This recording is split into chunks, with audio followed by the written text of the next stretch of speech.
Hello everyone. Today is our second day of our blockchain community event. I believe you really enjoy it because I really do. And before we get started, I have a small announcement. So guys, we continue to make a free NFT giveaway. So all information regarding it will be in your email boxes right after the presentation. And if during the presentation you want to ask our speaker, feel free to ask your question in our chat in Q&A section. So today we have a special guest. He is a global head of Web3 and Metaverse in EPAM system, whose expertise helps many startups and enterprises to grow their competence toward Web3 and Metaverse. So guys, I want you to welcome Mr. Kruiff. Hello, Ward. How are you doing today? We have a great audience here waiting for your presentation, so let's rock. Thank you, Dennis, for the kind words and the good intro. A pleasure to be to speak with your community. Looking forward to answering those questions, but first let's embark on a journey I've been on behalf of myself. Let's see whether I can actually, well, tell something new to the community and which is of interest. And let's just start. What I actually plan to do is give a short intro on our positioning, the background, sharing some examples, and then discuss relevance and value creation. So an introduction to Web3. Let's provide with setting the scene and providing some context, right? So I think we're all quite tech savvy, have a strong tech background, but I think it's worthwhile considering how tech has democratized connection and expression. So this is just an illustration of a value lever I will take to the Stockholm community on Friday. They're responsible for destination marketing for the city of Stockholm. But look at this page and then the tech included, right? So where we go and evolve from Web 1 to 2 and currently Web 3, which is under construction, underway. So where we started with texts, we evolved to photos using our iPhone or Android smartphone, then user-generated content, leveraging video, buying iPads or whatever else. And currently we're talking about immersive experiences, which is all in VR or potentially in VR or through your game PC, exploring 3D worlds. So I find that quite exciting, and let's see what's behind it and what's driving this. So Web 1, Web 2, Web 3, I will not go into detail, but for me personally, the decentralized web is about ownership, co-creation, and then new forms of ownership, leveraging decentralization. So where Google and Meta are monetizing our identity, our data. I think the decentralized web by all means is meant to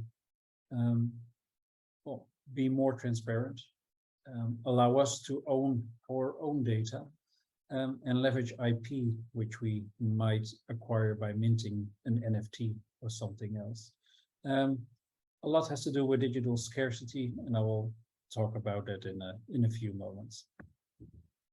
So Metaverse, I'm not going to provide a definition, but I think our point of view is that it's not limited to just virtual reality.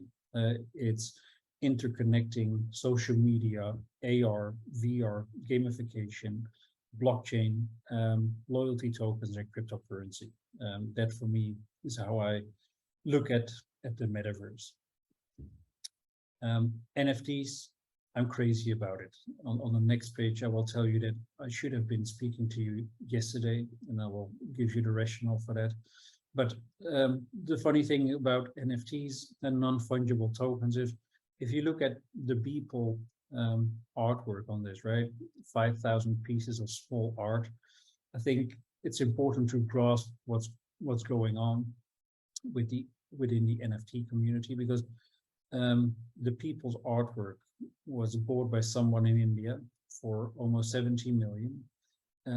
But what you don't read on the web, or you really have to dig, is that the guy from India, Meta, Vikan, I believe is his name, he actually immediately issued fractionalized NFTs. So he's broken the people's artwork in fractionalized NFTs, making money instead of really spending 70 million. So a lot to grasp, but I love the mechanism behind NFTs and smart contracts in general.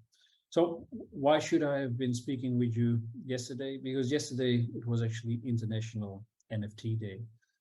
Reason, most of you, I presume, are aware, is that the CTO of Dapper Labs, exactly yesterday, 5 years ago,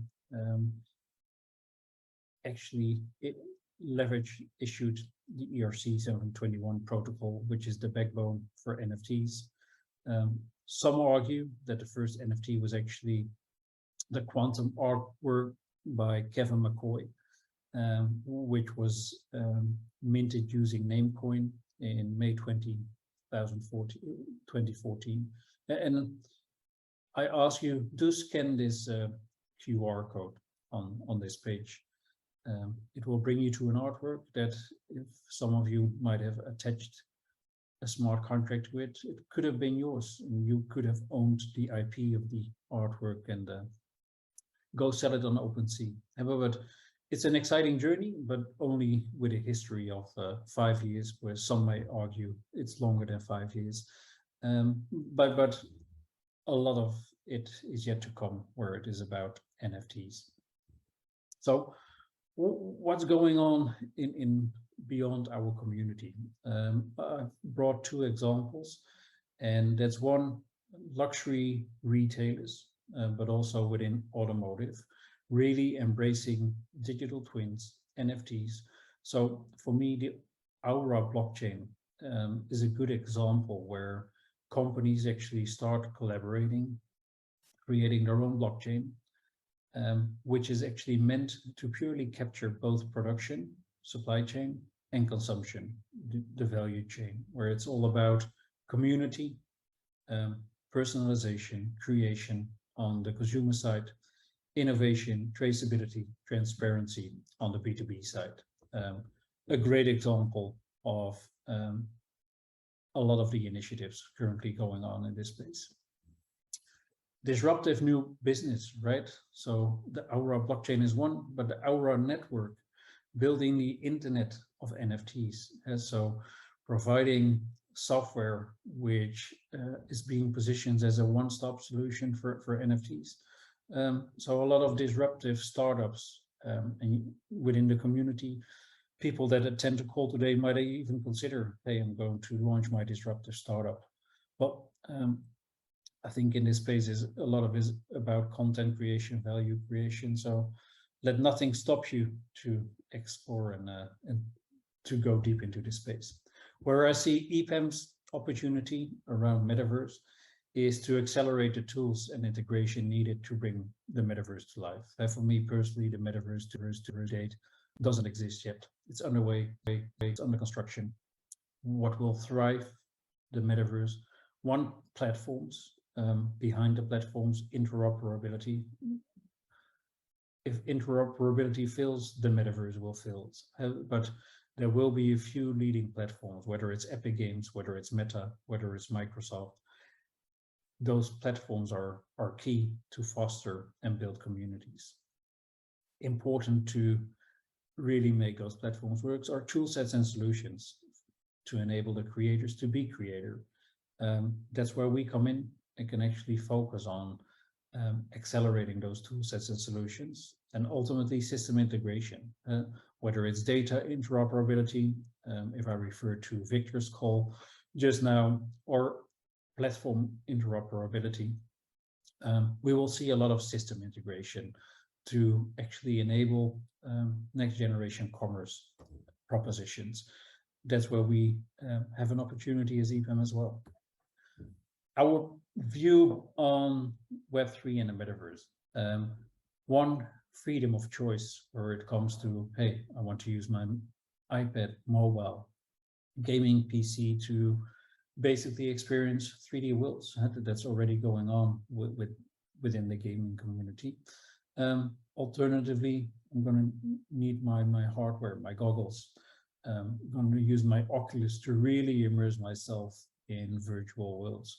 But there should be freedom of choice where it is related to the hardware. I define Web3, the Metaverse, as the next creator economy, the experience economy, where we move from click to buy to experience to buy. But in EPAM, I think we're lucky to have competency centers, which I consider to be the building blocks of Web3 and Metaverse. So it's AR, VR, MR, XR, blockchain and NFTs. So this community is really key and important, but also AI, computer vision, IoT, robotics. Surely game development and privacy and security will be a key element to make it work as well. NFTs, I will not go into a lot of detail because I brought a lot of examples today, but I think NFT is a groundbreaker. Beyond the hype is you could attach a smart contract to digital art, music, or whatever else. I think the term digital might actually become the buzzword beyond interoperability, because people and companies and brands are giving new meaning to the term digital. But I think the beauty of NFTs and why I fell in love with the mechanism, you can use it for whatever you feel like. Personally, from a business perspective, it's a means to transform loyalty, build community, and go deep into the IP game where it's about digital rights. Let me share a movie which summarizes what's currently going on.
So the movie we have produced summarizes what's currently going on in Web3 Metaverse, but let's dive a little bit deeper where it comes to Web3 NFT. So what do we see? New territories in the place of physical. So quick wins, digitizing historical catalogs. Ralph Lauren has done it, Fortnite, Valencia has done it on Fortnite, right?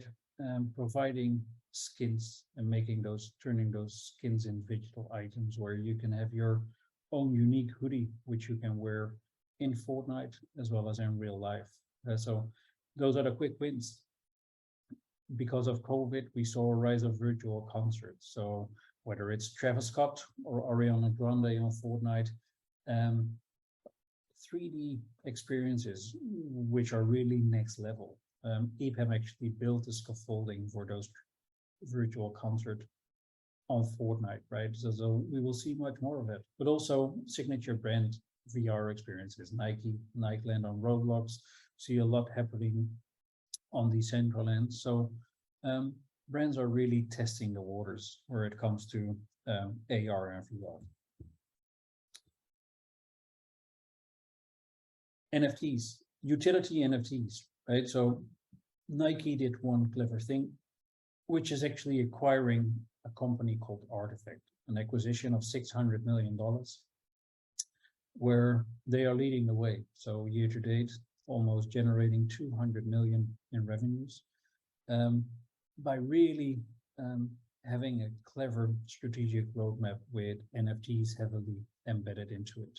So it's about co-creation, it's about IP, it's tapping into Gen Z, and it's really wowing the world. Another best-in-class example, Yuga Labs with the Bored Ape Yacht Club, bringing apes to life in a period of, I think now, 16 months' time. The company that started in 2021 introducing Bored Apes has a valuation of 4 billion in a bear market, right? So it used to be 5 billion. We're in a bear market, but currently 4 billion. We see restaurants with Bored Ape. We see Ape Border. So people are really leveraging their IP. And as you could have seen in the movie, there's actually a DJ that owns the NFT of a Bored Ape, and he's bringing that ape to life by having the Bored Rave Club. So he actually performed on Tomorrowland and dropping in an EDM track. Exclusive digital collectibles. So earning rewards like you as a community are doing, but actually getting the in real life value. So there are a lot of NFT projects out there, but to be honest, 95% you can't derive value from. Providing utility or access is really crucial to drive success on Web3. Example of access NFTs, Coachella actually introduced artwork and lifelong VIP access with smart contracts attached to it. I think earnings of lifetime VIP access to Coachella was sold for $250,000. You could argue whether that $250,000 is fair value for getting to Coachella as a VIP, but people are paying it. I think it's fair value. And what you see as well is how organization, brands, musicians actually bring in augmented reality during concerts, events, bringing NFT to life through augmented reality, which is really about driving next level consumer or customer experiences. Gucci. Gucci, they're serviced by Media Monks, Dutch company, and they are really trying to be at the forefront of everything Web3 and the Metaverse is offering them. So whether it's from a marketing perspective, accepting Bitcoin or cryptocurrency in store. Recently, they started accepting ApeCoin related to the Bored Ape Yacht Club community, doing a lot with NFTs, but also 3D wearables, pushing and collaboration, partnerships, leveraging digital avatars to allow people to represent themselves in Gucci worlds.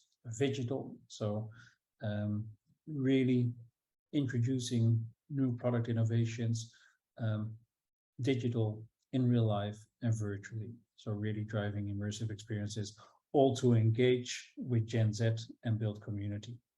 So using Miley Cyrus to actually bring her to life, both in real life and the metaverse. Another great example, Steve Aoki, he understood it well, right? I find it hard to believe the amount of money he made by being at the forefront. Apparently, it's close to $1 billion in gross revenues. But just look at this one pager, right? So he's building his Aokiverse to do virtual concerts, which I showed.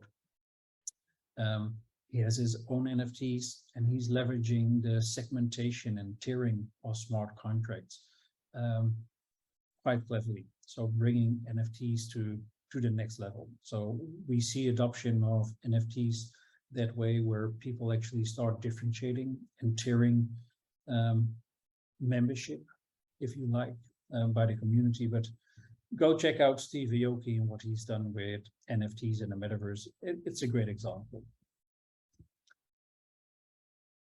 Deep diving on some of the best-in-class digital ecosystems currently at play. So I touched on Artifact and the acquisition by Nike. So far, they've issued 9 NFT collections, which is linked to CloneX, their digital avatar. Total sales, almost 200 million year to date, 75% coming from royalties. So allowing NFT holders to actually resell their NFTs on NFT marketplaces, where a lot of digital fashion is attached, right? NFC, near field communication, augmented reality. It's about co-creation, customization, proof of ownership, certificates of authentication related to unique pair of shoes or hoodies or whatever else, showcasing that in your own VR world. Tiffany & Co., a nice and clean example. Only one NFT collection recently launched, again with Yuga Labs owning CryptoPunks. So with the earnings of Bored Ape Yacht Club, they said, well, let us take over CryptoPunks. One NFT collection sold out in 20 minutes, 0 royalties attached, but generating 12.5 million. Key message to this, and this is a good example, you should leverage the power of the brand. Whether you want to partner with a disruptive startup, I will leave that to the brands, to the customers we service. But I believe if you have the power of the brand, you can really make Web3 work for you and start building community. Not because I'm fond of beer, I am, but also of wine. Sharing Budweiser as an example, because they're really at the forefront and fully grasping the opportunity of Web3 and Metaverse. So far, 4 NFT collections, Legends. So I think their first NFT collection was actually tiered, came with VIP access, a tiered approach around their beer can. So in the year 1936, they produced the first beer can, and they issued their first collection consisted of 1936 different NFTs, different artworks, VIP access, entry to the Budverse, their version of the early version of the metaverse, but also Legends. Total sales 5.8 million, 0 royalties attached.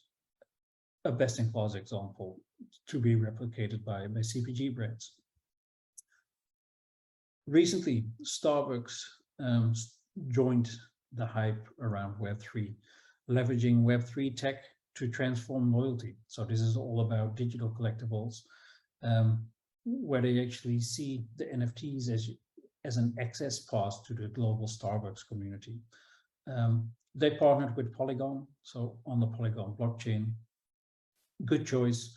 Leveraging Odyssey, I would have argued whether you should actually partner with the likes of Odyssey. We had a customer meeting last week leveraging Odyssey. I think at EPAM we can do much better and create real wowing VR worlds, servicing brands like Starbucks. That's the B2C side. So what do we see on the enterprise application side? I think a lot of automotive brands, whether it's Alfa Romeo, Maserati, especially Daimler and Mercedes-Benz, their single source of truth is the digital twin that comes with NFTs. So logging all information on blockchain.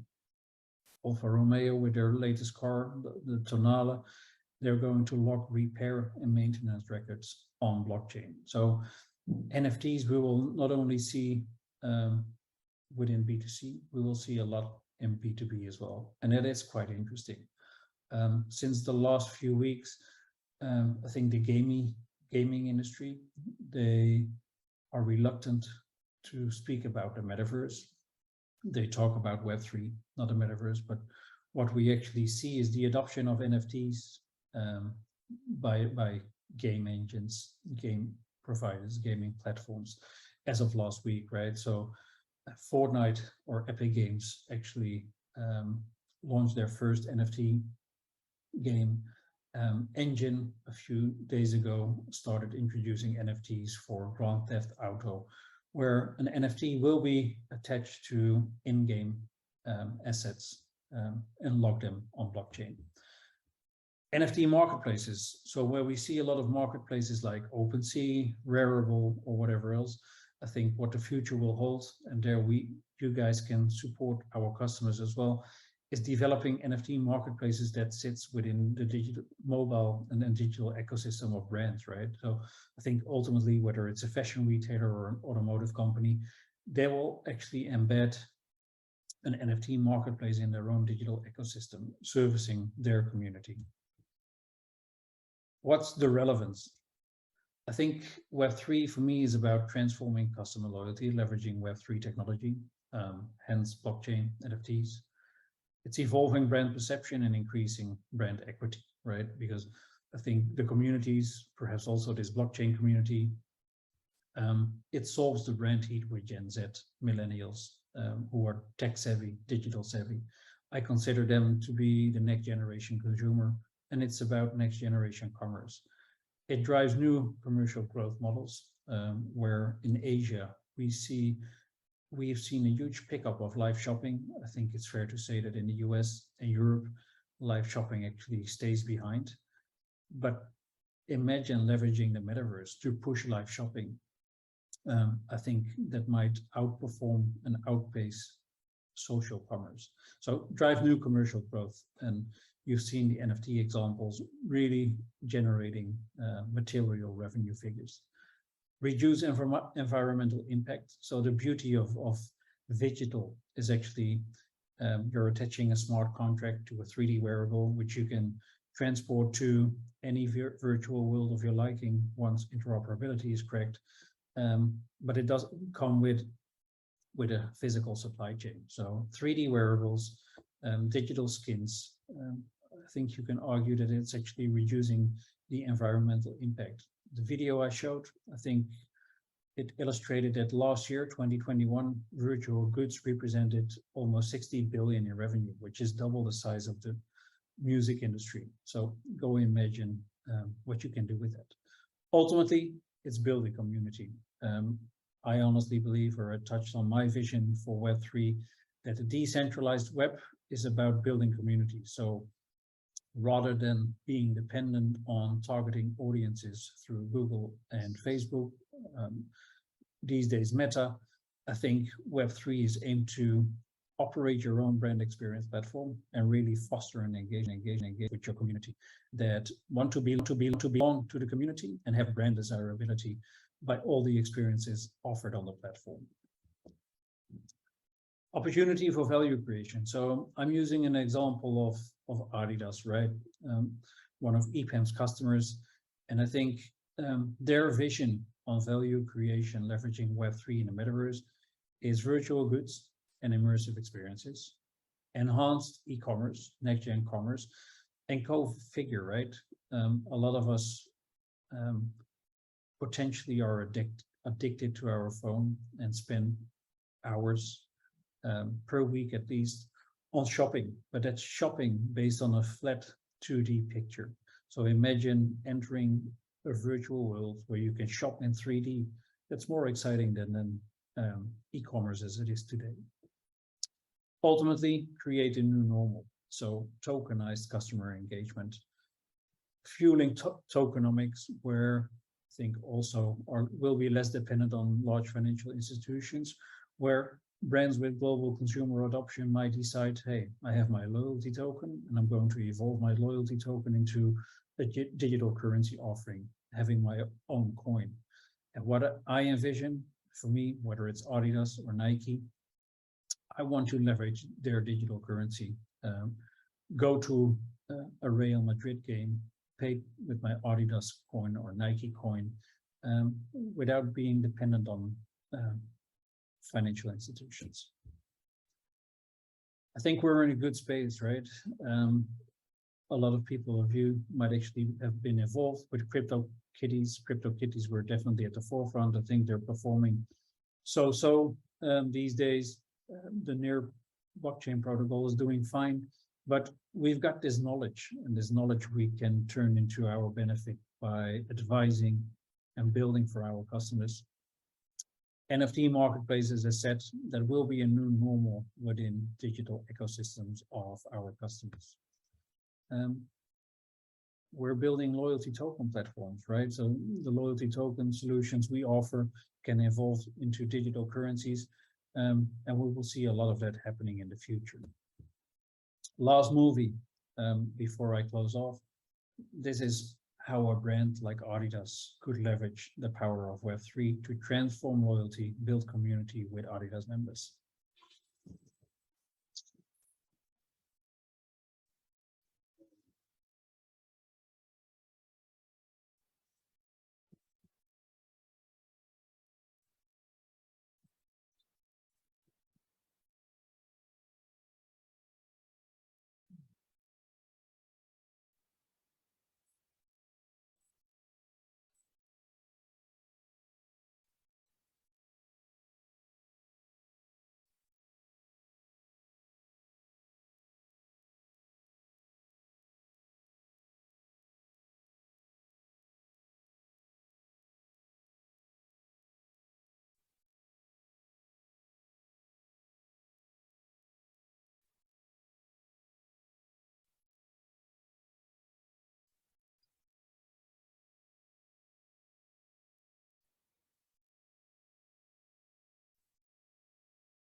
That's the end of the presentation. We're going to open up for questions if there are questions, and we'll stop sharing my screen.